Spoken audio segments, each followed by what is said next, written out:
নমস্কার বন্ধুরা, অ্যাস্ট্রোলজার প্রিয়াঙ্কা চ্যানেলে সবাইকে স্বাগত জানিয়ে আমি প্রিয়াঙ্কা শুরু করতে চলেছি আজকে কর্কট রাশির বার্ষিক ফল। কর্কট রাশি কালপুরুষের চতুর্থ রাশি এবং কালপুরুষের চতুর্থ রাশি হওয়ার কারণে দেখা যায় যে কর্কট রাশির জাতক জাতিকারা মা বন্ধু এদের প্রতি কিন্তু বিশেষ একটা ভালোবাসা বা প্রীতির জায়গা এদের মনে থাকে এবং পরিবারের সকলকে নিয়ে একসাথে চলার যে মানসিকতা সেটা কিন্তু কর্কট রাশি বা কর্কট লগ্নের জাতক জাতিকাদের মধ্যে দেখা যায়। একে তো জলতত্ত্ব এবং অপরদিকে চন্দ্র প্রভাবিত এই রাশির জাতক জাতিকারা ভীষণ সেন্সিটিভ প্রকৃতির হয়ে থাকে। কর্কট রাশি বা কর্কট লগ্নের জাতক জাতিকাদের ওপর বর্তমানে কিন্তু রাহুর প্রভাব চলছে। যেহেতু গত বছরই মীন রাশিতে রাহু মেষ রাশি থেকে ট্রানজিট করে চলে গেছে, এই জন্য কর্কটের ওপর প্রভাবও কিন্তু যথেষ্ট পরিমাণে বিস্তার করেছে এবং এই কারণে বর্তমানে কর্কট রাশির শরীর স্বাস্থ্য থেকে শুরু করে মন মানসিকতা সবই রাহু দ্বারা প্রভাবিত হয়ে আছে। কর্কট রাশির জাতক জাতিকাদের ডিসিশন মেকিংয়ের সমস্যা থেকে শুরু করে সন্তান নিয়ে প্রচণ্ড ভাবনা চিন্তা এবং পাশাপাশিভাবে পিতার স্বাস্থ্য সব কিছু নিয়ে কিন্তু একটু সমস্যায় পড়ে আছেন কর্কট রাশি এবং কর্কট লগ্নের জাতক জাতিকারা। কর্কট রাশির যারা ছাত্রছাত্রী আছেন তাদেরও ভীষণ সমস্যা হচ্ছে, কনসেন্ট্রেশন লেভেল কিন্তু একদম নেগেটিভে রান করছে তাদের এবং যারা প্রেমজ লাইফে জড়িয়ে আছেন তাদের ক্ষেত্রেও কিন্তু বারবার ব্রেকআপ হওয়ার যে সম্ভাবনা সেটিও কিন্তু তৈরি হচ্ছে এবং প্রেমজ জীবন নিয়ে একটা অনিশ্চিতি সেটা কিন্তু কর্কট রাশিকে ভীষণভাবে বিপাকে ফেলেছে। এমনিতে কর্কট রাশি বা কর্কট লগ্নে জাতক জাতিকারা একটু রোম্যান্টিক প্রকৃতির হয়ে থাকেন এবং এই কারণে দেখা যায় যে কর্কট রাশির মন মানসিকতাকে প্রচণ্ডভাবে প্রভাবিত করছে। কর্কট রাশির ক্ষেত্রে যেহেতু নবমভাবে রাহু অবস্থান করেছে, এই জন্য স্বাভাবিকভাবে তৃতীয়ভাবে কেতু অবস্থান করে আছে এবং তৃতীয়ভাবে কেতু অবস্থান করে একদিকে দেখা যাচ্ছে সপ্তম ভাব, তেমনি অপরদিকে দেখা যাচ্ছে যে একাদশ ভাবকেও প্রভাবিত করছে।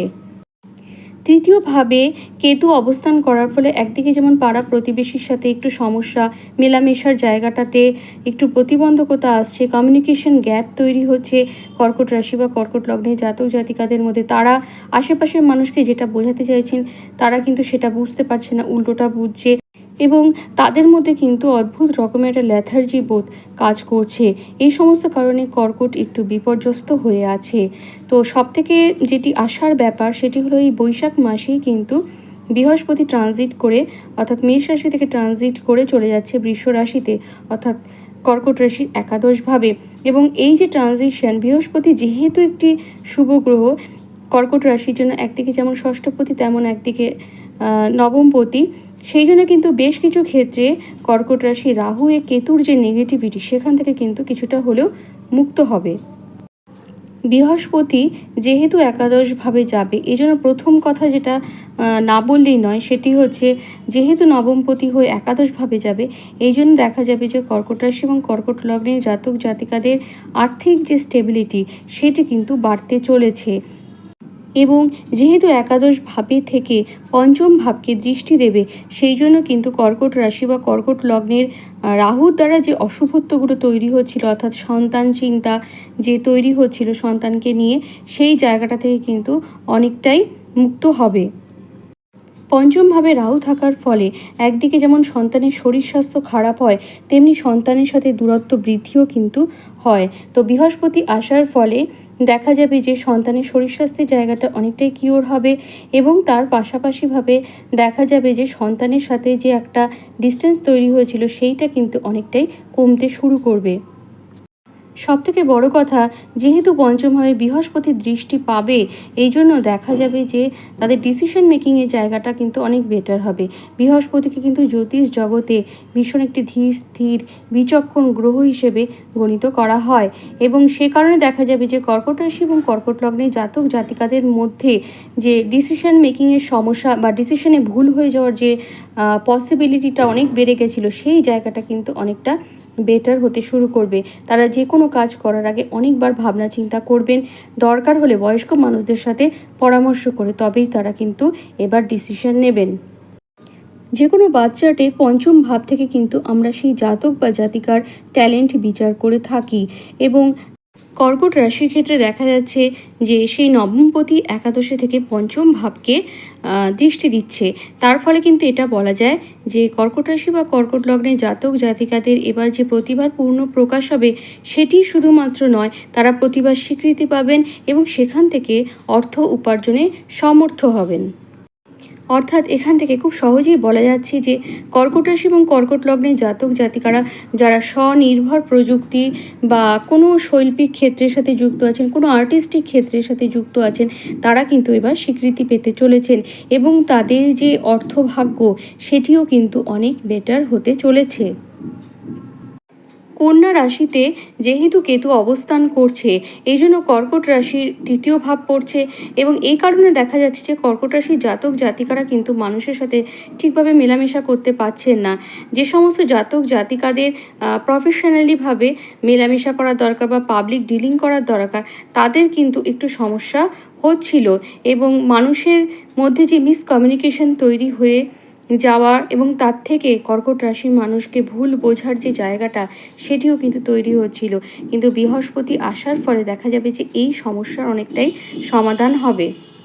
ষষ্ঠপতি হয়ে বৃহস্পতি যেহেতু একাদশভাবে অবস্থান করবে, এই জন্য দেখা যাবে যে কর্কট রাশি বা কর্কট লগ্নে জাতক জাতিকারা এবার কিন্তু লোনের হাত থেকে মুক্ত হতে চলেছেন। রাহু যেহেতু রাশিতে অবস্থান করছে, এই জন্য কিন্তু কর্কট রাশি কর্কট লগ্নের জাতক জাতিকাদের শরীর স্বাস্থ্যের ক্ষেত্রটাও যথেষ্ট পরিমাণে সমস্যা দেখা যাচ্ছিল এবং তাদের হজমের সমস্যা, লিভারের সমস্যা, এই ধরনের প্রবলেমগুলো বা কোনো ফ্লুইড সংক্রান্ত সমস্যা শরীরের কোনো না কোনোভাবে তাদেরকে সমস্যায় ফেলছিল এবং এবারে কিন্তু দেখা যাচ্ছে যে বৃহস্পতি আসার ফলে সেই যে রোগের প্রাদুর্ভাব বা রোগের দ্বারা যে সমস্যাগুলো তৈরি হচ্ছিল সেগুলো থেকে কিন্তু তারা মুক্ত হবেন এবং ডাক্তারের সঠিক ট্রিটমেন্টের মাধ্যমেই তারা মুক্ত হতে পারবেন। কর্কট রাশির সপ্তম ভাব যেহেতু কেতু দ্বারা প্রভাবিত হয়ে আছে, এই জন্য কিন্তু ব্যবসার জায়গাটাতেও সমস্যা তৈরি হচ্ছিল, কিন্তু এবার বৃহস্পতি অর্থাৎ নবমপতির দৃষ্টি পাচ্ছে, সেই কারণে দেখা যাবে যে কর্কট রাশি বা কর্কট লগ্নে জাতক জাতিকাদের বিজনেসের জায়গাটা কিন্তু স্টেবিলিটি ফিরবে। তবে এক্ষেত্রে একটা কথা বলে রাখা ভালো, যেহেতু বৃহস্পতি ষষ্ঠপতি এবং সপ্তমপতি শনি যেহেতু অষ্টমে অবস্থান করে আছে, এই জন্য কর্কট রাশি বা কর্কট লগ্নের জাতক জাতিকাদের এই মুহূর্তে কোনোভাবেই পার্টনারশিপ বিজনেসের যুক্ত হওয়াটা কিন্তু একদমই ঠিক হবে না। এমনকি যারা পার্টনারশিপ বিজনেস করছেন তাদের কিন্তু পার্টনারশিপ ব্রেকআপ হয়ে যাওয়ারও একটা সম্ভাবনা দেখা যাচ্ছে। কর্কট রাশি বা কর্কট লগ্নে জাতক জাতিকাদের এই মুহূর্তে বর্তমানে নবমভাবে রাহু অবস্থান করছে, এই জন্য দশমভাবে কিন্তু রাহুর একটা প্রভাব কাজ করছে। তবে দশমস্থ রাহুর তুলনায় নবমস্থ রাহুর কিন্তু অশুভত্ব বেশি, বিশেষ করে চাকরির ক্ষেত্রে। এবং দেখা যাচ্ছে যে কর্কট রাশি এবং কর্কট লগ্নে জাতক জাতিকাদের চাকরির জায়গাটা কিন্তু একটু ডিস্টার্ব চলছে এবং যেহেতু নবমভাবে রাহু অবস্থান করছে, এই জন্য তাদের মনের মধ্যে একটা ব্যাপার আসছে, সেটা হলো চাকরিটা ছেড়ে দিই, এই চাকরিটা ছেড়ে অন্য একটা চাকরিতে জয়েন করি বা অন্য একটা প্রফেশনের সাথে যুক্ত হই, এই ব্যাপারটা কিন্তু কর্কট রাশির মধ্যে দেখা যাচ্ছে। কর্কট রাশি জাতক জাতিকাদের ক্ষেত্রে আরও যে একটি সমস্যা দেখা যাচ্ছে সেটি হলো এদের মধ্যে কিন্তু বারবার প্রেমে পড়া বা প্রেম থেকে ব্রেকআপ হয়ে যাওয়ার একটা সম্ভাবনা দেখা যাচ্ছে। কর্কট রাশি জাতক জাতিকারা কিন্তু রোম্যান্টিক স্বভাবের হয়ে থাকেন এবং জলতত্ত্ব প্রভাবিত হওয়ার জন্য বারবার প্রেমে পড়ার একটা যে জায়গা সেটা কিন্তু কর্কট রাশির মধ্যে থাকে। তবে এক্ষেত্রে আরেকটা কথা বলা ভালো, কর্কট রাশি জাতক জাতিকারা কিন্তু একটু ইমোশনাল প্রকৃতির হয়ে থাকেন, মানে একটা প্রেমে জড়িয়ে যাওয়ার পর দ্বিতীয় একটা প্রেমে জড়িয়ে যাওয়া, আবার ব্রেকআপ হয়ে যাওয়া, আবার কোনো প্রেমের প্রতি অ্যাট্রাকশন তৈরি হওয়া, এই যে পুরো ব্যাপারটা যে চলছে তার ফলে কিন্তু কর্কট রাশি জাতক জাতিকাদের মনের ওপর বেশ চাপ পড়ছে। তো এই কারণে কিন্তু ওরা একটু ডিপ্রেসড হয়ে আছেন, মনমরা হয়ে আছেন এবং এবার দেখা যাচ্ছে যে বৃহস্পতির প্রভাবে এই যে জায়গাটা এটা কিন্তু অনেকটাই ঠিক হবে এবং তারা প্রেমিক বা প্রেমিকার সাথে চলতে চাইবেন অ্যাডজাস্ট করে। এর ফলে দেখা যাবে যে প্রেমজ লাইফের ক্ষেত্রে অনেক স্টেবিলিটি ফিরে আসবে। গত বছরই কর্কট রাশির ক্ষেত্রে দেখা যাচ্ছিল যে পড়াশোনার ক্ষেত্রটা ভীষণভাবে বিপর্যস্ত হচ্ছিল এবং যেহেতু কনসেন্ট্রেশন লেভেলের ক্ষেত্রে সমস্যা হচ্ছিল, এই জন্যই কিন্তু তাদের পড়াশোনার জায়গাটা মনে রাখতেও প্রবলেম আসছিল। তো এবার দেখা যাচ্ছে যে কর্কট রাশির পঞ্চম ভাব কিন্তু বৃহস্পতির কৃপাধন্য হয়েছে এবং এই কারণে দেখা যাবে যে কনসেন্ট্রেশন দিয়ে তো তারা পড়াশোনা করতেই পারছে এবং তাদের স্মৃতিশক্তির যে লেভেল সেটিও কিন্তু অনেক বেটার হয়েছে। কর্কট রাশির নবমপতি বৃহস্পতি সে যেহেতু একাদশভাবে অবস্থান করছে, এই জন্য এটা কিন্তু খুব সহজেই বলা যাচ্ছে যে কর্কট রাশি এবং কর্কট লগ্নের জাতক জাতিকাদের উচ্চশিক্ষার ক্ষেত্রটা যথেষ্ট ভালো হতে চলেছে এবং তার সাথে সাথে কিন্তু এটা বলা যাচ্ছে যে উচ্চশিক্ষার্থীদের কিন্তু সাকসেস এবছর বাধা।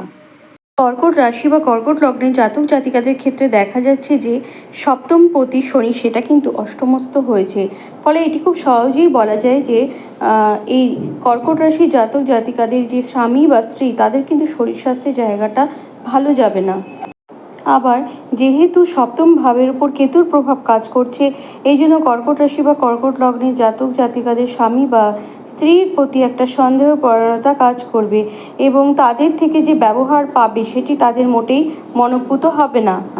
তো এবছর কিন্তু দেখা যাবে যে কর্কট রাশি সপ্তম ভাবের উপর বৃহস্পতির প্রভাবও কাজ করবে।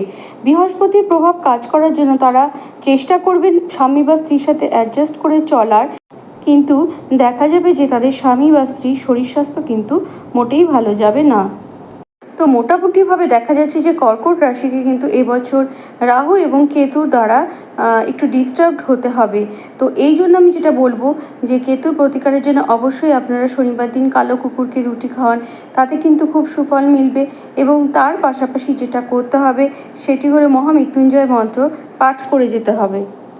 এবং বৃহস্পতি যখন বকরি থাকবে তখন কিন্তু রাহুর অশুভত্ব অনেক বেশি বাড়বে, কাজেই বৃহস্পতিকেও কিন্তু আপনাদের পাওয়ারাইজ করতে হবে। এই জন্য উত্তর পূর্ব কোণকে কোনোভাবেই অপবিত্র করা চলবে না। আপনারা ইষ্ট দেবীর বা ইষ্ট কোনো দেবতার ধ্যান মন্ত্র, তার স্তব এগুলো কিন্তু আপনারা পাঠ করবেন, বইপত্র পড়বেন।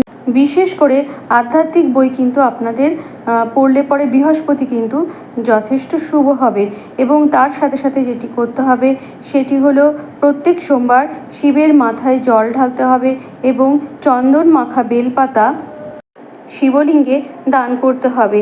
এতে অবশ্যই রাহুর কুফল বা কেতুর কুফল অনেকটাই কেটে যাবে। আপনারা ভালো থাকুন, সুস্থ থাকুন, এই বছর আপনাদের ভীষণ ভালো কাটুক এই কামনা জানিয়ে আজকের মতো ভিডিওটা এখানেই শেষ করছি। নমস্কার।